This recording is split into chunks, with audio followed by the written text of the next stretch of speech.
The WTA removed Alex Eala from the main draw, and within hours, 50,000 furious fans descended upon the ticket office demanding answers. They didn't petition, they didn't tweet, they physically arrived, and the governing body of women's tennis blinked first. What bureaucratic miscalculation triggered the largest organized fan revolt in WTA history? What invisible clause, buried inside tournament regulations, became the instrument used against the Philippines' greatest sporting export? And why, when the reinstatement finally arrived, did it feel less like justice and more like a warning shot disguised as a concession? This is the story they hoped would dissolve quietly. It refused. To understand why 50,000 people abandoned their daily routines and physically converged on a tournament ticket office, you must first understand precisely what Alex Eala represents, not merely to Philippine tennis, but to an entire generation of athletes who originate from nations the global sports establishment has historically overlooked, underestimated, and systematically sidelined. She did not arrive at the pinnacle of women's tennis through inherited privilege or favorable geography. No rich federation poured developmental resources into her adolescence. No national academy provided court time, physiotherapists, or nutritional support funded by governmental investment. What Eala possessed was singular, almost frightening talent, and a family willing to sacrifice financial security to transport it toward realization. The Rafa Nadal Academy in Mallorca received her as a teenager. What it returned to the Philippines years later was a competitor whose movement, tactical sophistication, and mental endurance rivaled contemporaries 5 years her senior. Junior Grand Slam victories arrived, WTA results followed, rankings climbed, records shattered, not incrementally but dramatically in bursts that forced tennis media to confront its own geographic assumptions about where elite women's tennis could originate. By the time she reached the tournament at the center of this controversy, a prestigious hard-court event carrying significant ranking points and considerable prize allocation, Eala had secured her position through legitimate qualification. Her ranking warranted direct acceptance. Her recent results demanded inclusion. Her entry had been processed, confirmed, and publicly announced across official WTA communications. Filipino supporters, scattered across every time zone, united by pride in watching one of their own compete at the highest tier, purchased travel arrangements. Accommodation bookings surged in the host city. Ticket sales specifically attributed to Eala's confirmed participation spiked measurably. Stadium projections adjusted upward. She was in the draw, officially, indisputably. And then, 48 hours before the tournament commenced, a notification arrived. Her name had been withdrawn. No press conference, no direct communication to her management, a cold administrative subtraction, her slot replaced without explanation distributed to the public, her absence announced through revised bracket documentation released late on a Friday evening, timed precisely to minimize immediate media scrutiny. The calculation, whoever executed it, presumed that the story would be managed, that the weekend news cycle would absorb the controversy, that by Monday the tournament would be underway and Eala's absence would become simply a footnote. Whoever made that calculation did not adequately account for 50,000 people. And they certainly didn't anticipate what was already being organized in group chats, across fan networks, through diaspora communities spanning 3 continents. The official explanation, when it eventually materialized, referenced a procedural irregularity, language deliberately vague, bureaucratically cushioned, designed to communicate culpability without accepting accountability. Sources familiar with internal WTA tournament operations described a disputed protected ranking calculation. Eala's team contended that her ranking classification entitled her to direct main draw placement under existing tour regulations. Tournament officials argued that a technical interpretation of entry deadline parameters created grounds for her removal in favor of a player whose management had filed a formal complaint challenging Eala's inclusion. That challenging player, whose identity remained officially undisclosed but circulated extensively through tennis media networks, was represented by an agency with documented relationships across multiple tournament directing committees. Whether those relationships influenced the procedural decision was never formally investigated. The WTA statement addressed the regulatory technicality exclusively, without engaging the conflict of interest dimension that commentators immediately identified. But here is what detonated the situation beyond bureaucratic dispute into cultural explosion. Someone leaked the original complaint document. Not through official channels, not through established tennis journalism networks, through a single anonymous account operating across 3 platforms simultaneously, the full text of the complaint filed against Eala's inclusion circulated publicly. Its language was clinically procedural on the surface, referencing specific tour regulation clauses, entry system timestamps, administrative processing windows. Beneath that procedural surface, however, several passages employed characterizations of Eala's qualifying results that tournament insiders described as selectively presented, framing her recent performances in language designed to minimize rather than accurately represent her competitive standing. When Filipino tennis communities encountered this document, and they encountered it within minutes of its appearance online, the reaction was not measured. It was volcanic. Community translators worked rapidly, converting regulatory language to accessible summaries. Legal analysts within Filipino diaspora networks provided context. Former tennis players from the region offered technical commentary. Within 90 minutes of the document's circulation, a coordinated response was being assembled simultaneously across at least 4 countries. The hashtag that emerged, untranslatable in its specific emotional register, but broadly capturing fury at institutional dismissal of a competitor from a nation the establishment treated as peripheral, became the fastest climbing sports-related trending topic across multiple platforms that week. Eala's management released a statement that was precise, controlled, and devastating in its simplicity. The withdrawal contradicted specific tour regulations they cited verbatim, and they were pursuing every available remedy through official channels.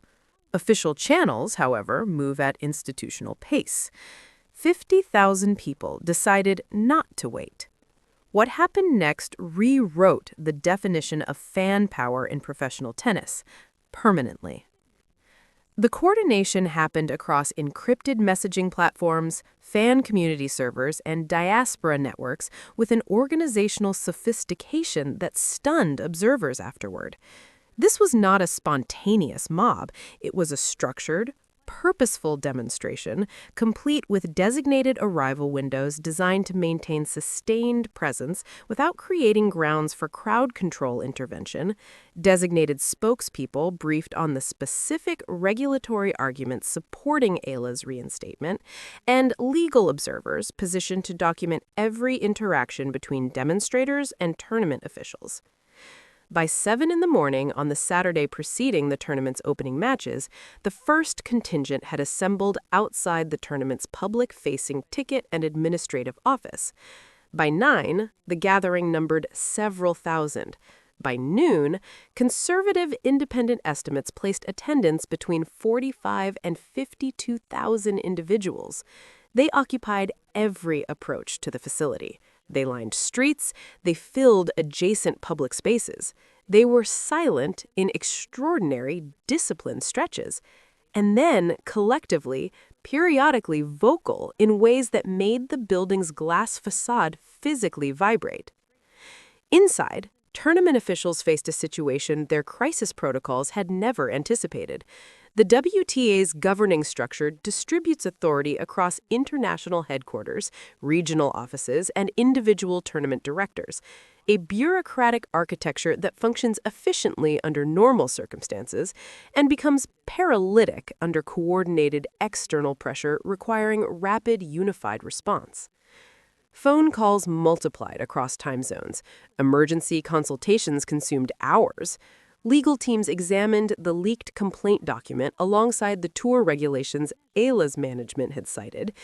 Senior WTA officials, reached during weekend hours, were briefed in succession. Television crews arrived. The gathering itself became international news, independent of the original controversy. Commentators who had initially framed the story as a narrow procedural dispute were suddenly covering something categorically different, a demonstration of collective will that challenged whether governing bodies of elite sport could indefinitely enforce decisions perceived as unjust against athletes from nations with passionate, organized, globally connected supporter networks. The demonstrators did not demand apology. They demanded reinstatement. Specifically, measurably, immediately. And they communicated, through their designated spokespeople, that they possessed the organizational capacity to maintain their presence through the tournament's entire opening weekend, potentially affecting the event's commercial and broadcast commitments in ways that tournament insurance provisions could not fully absorb. Tournament officials understood the mathematics of that threat with crystalline clarity. At 3:47 in the afternoon, an announcement was prepared. The official communication confirming Alex Eala's reinstatement to the main draw arrived at 4:02 p.m. It was carefully worded, acknowledging a procedural review that had identified grounds for entry adjustment, without explicitly admitting that the original withdrawal had been erroneous, politically motivated, or influenced by competing management interests. The crowd outside received the announcement through live streaming coverage that had maintained continuous broadcasts throughout the day. The response was immediate, overwhelming, and achingly brief in duration, because the celebration lasted perhaps 4 minutes before the analysis began. They reinstated her without admitting they were wrong, one prominent Filipino sports commentator observed, broadcasting live from the demonstration site. That distinction matters enormously. This observation captured a tension that divided Eala's supporter community sharply. One faction celebrated the reinstatement as complete victory. The objective had been achieved, she will compete, the system had bent. Another faction recognized the WTA's careful language as institutional self-protection, masquerading as concession. The governing body had yielded to pressure without acknowledging the legitimacy of the grievance that generated it. That second faction's concerns proved prescient almost immediately.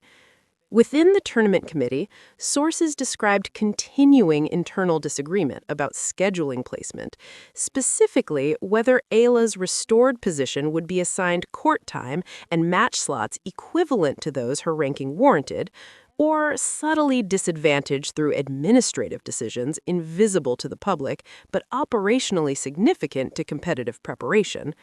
Her management team monitored every scheduling communication with exceptional scrutiny. 3 separate instances required formal objections before her draw positioning and practice court allocation matched what tour regulations specified. None of this was visible to the 50,000 who had demonstrated. None of it made international headlines. It existed entirely within the operational machinery of a major tournament. Quiet, technical, deniable. But Eala's inner circle documented everything. Meanwhile, the player herself maintained composure that bordered on superhuman. Public statements were measured, gracious towards the WTA without capitulating to their framing, focused entirely on competitive preparation. She thanked supporters without amplifying the institutional conflict in language that could be characterized as inflammatory. This restraint was deliberate, strategic, and it revealed something about her that pure athletic achievement never fully communicates. She understood precisely which battles required public confrontation and which demanded private documentation for future accountability. She walked onto that court knowing exactly what her presence represented, and she played accordingly. Eala's opening match performance under circumstances carrying that accumulated weight was the kind of athletic achievement that transforms careers, not through statistics alone, but through witnessed resilience. She won. convincingly, against an opponent ranked inside the top 40 globally, a player whose baseline consistency had troubled significantly more experienced competitors throughout the season. The manner of victory was significant. She did not survive, she controlled. Serve percentages held above the 70% threshold her coaches identified as optimal. Her forehand cross-court, restructured during an intensive training block earlier that year, executed under match pressure exactly as designed. Most tellingly, the second set, after she dropped serve at 4-4, was retrieved through 3 consecutive holds that demonstrated pressure management her opponents simply could not match. In the post-match interview, she was asked directly about the preceding 48 hours. "I focused on what I could actually influence," she said. "What happened before I walked out here? I'm grateful for every person who stood up. But once I stepped onto this court, the only thing that existed was this match." Those words, simple, precise, entirely absent of performative drama, circulated through the same networks that had organized the demonstration. They landed differently than victory celebration. They communicated something more durable, that the athlete at the center of this institutional conflict was fundamentally unbothered by institutional power in the way that only genuine competitors can afford to be.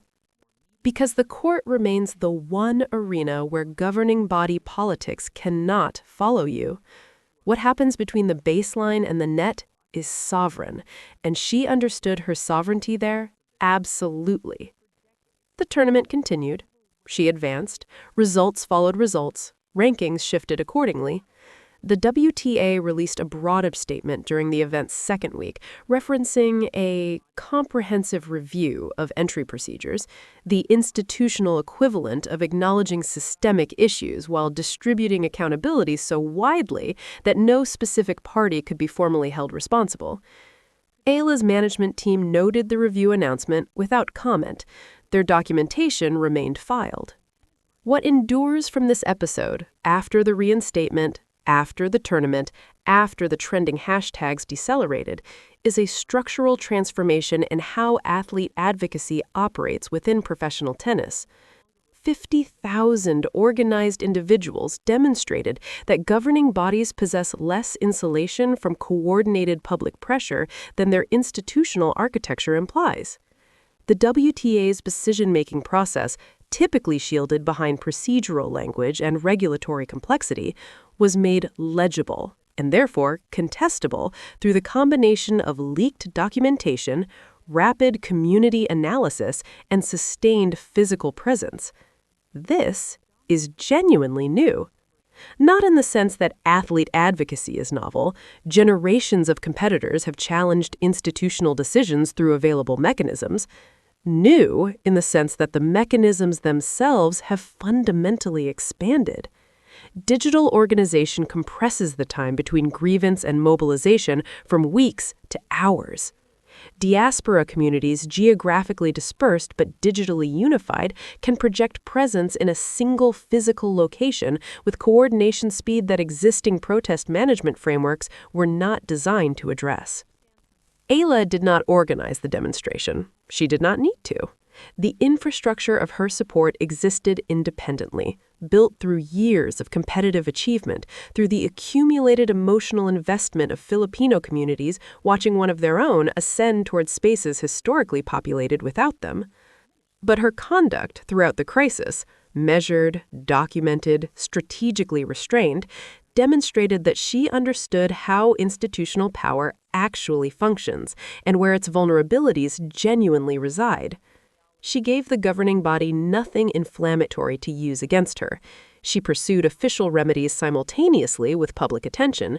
She competed, when reinstated, at a level that made any argument for her exclusion retrospectively absurd.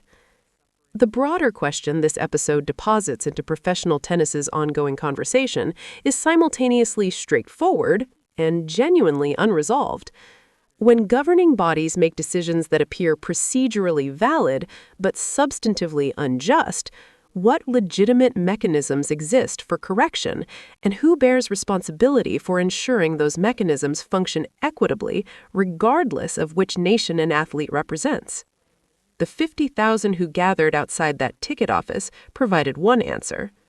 Alex Eala, competing on that court, provided another. Were those 50,000 demonstrators exercising legitimate advocacy, or did their intervention compromise the integrity of independent tournament governance? And should an athlete from a developing nation ever need 50,000 people standing outside a building to secure treatment the regulations already guaranteed? Tell us where you stand in the comments. 50,000 people chose action over outrage. One athlete chose composure over confrontation. Together, they bent an institution that had never previously yielded to either. If this story reached something real inside you, subscribe, because the most consequential chapters in women's tennis are rarely the ones the sports establishment chooses to publicize. The WTA removed Eala Axila's name from a draw. 50,000 responded by making that name impossible to remove from the conversation. What followed was not simply reinstatement, it was a permanent demonstration that organized advocacy combined with irreplaceable athletic excellence constitutes leverage that no governing body can indefinitely ignore. The court ultimately delivered the verdict no administrator could dispute. Subscribe, because every champion deserves witnesses.